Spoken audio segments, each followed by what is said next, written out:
The Battle of the Bulge, also known as the Ardennes Offensive, was the last major German offensive campaign on the Western Front during World War II. Referred to by the Germans as Unternehmen Wacht am Rhein, Operation Watch on the Rhine. The battle lasted from December 16, 1944 to January 25, 1945. The offensive was launched through the dense forests of the Ardennes region in eastern Belgium and northern Luxembourg. Germany's objective was to split the Allied lines, capture the vital Belgian port of Antwerp, and surround 4 Allied armies. Adolf Hitler hoped that such a massive victory would force the Western Allies to negotiate peace in favor of the Axis powers. On the morning of December 16, 1944, the Germans achieved complete surprise. Several factors contributed to this success. Poor Allied intelligence regarding Wehrmacht intentions, limited aerial reconnaissance caused by severe winter weather, and the Allies' focus on offensive operations elsewhere. The Ardennes sector was also considered a quiet area by American commanders and was often used as a rest zone for exhausted units. Many defensive positions were held by tired soldiers and inexperienced reserve troops. The Germans also benefited from heavy cloud cover and snowstorms that grounded Allied aircraft for days, temporarily neutralizing Allied air superiority. However, fierce American resistance at key locations, especially around Elsenburg Ridge in the north and Bastogne in the south, prevented German forces from securing critical road networks necessary for rapid advancement. Traffic congestion, difficult terrain, and determined Allied defenses slowed the offensive far behind schedule, allowing Allied reinforcements to arrive. The furthest western point reached by the German offensive was near the village of Foy-Notre-Dame, southeast of Dinant, where the advance was halted on December 24, 1944, by the U.S. 2nd Army Division. Around the same time, improving weather conditions allowed Allied aircraft to return to the skies and launch devastating attacks against German troops and supply lines. On December 26,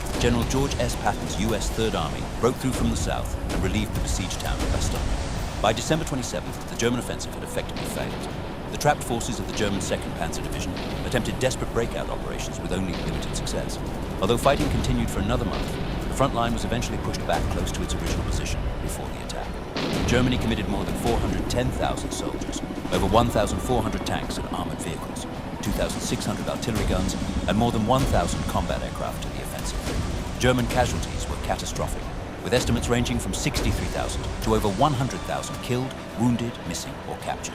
The battle severely weakened Germany's armored forces, losses that could never fully be replaced for the remainder of the war. The Luftwaffe also suffered devastating losses in both personnel and aircraft. Many experienced German units were left shattered and were eventually forced to retreat back toward the Siegfried Line.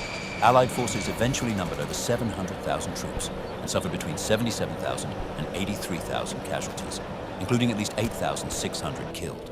For the United States, the Battle of the Bulge became the largest and bloodiest single battle fought during World War II. The battle marked the final major offensive undertaken by Nazi Germany on the Western Front. After its failure, German forces would remain largely on the defensive for the rest of the war, retreating steadily as the Allies advanced toward Germany itself. Like the video if you enjoy historical content. Comment your thoughts below. Subscribe for more cinematic history shorts.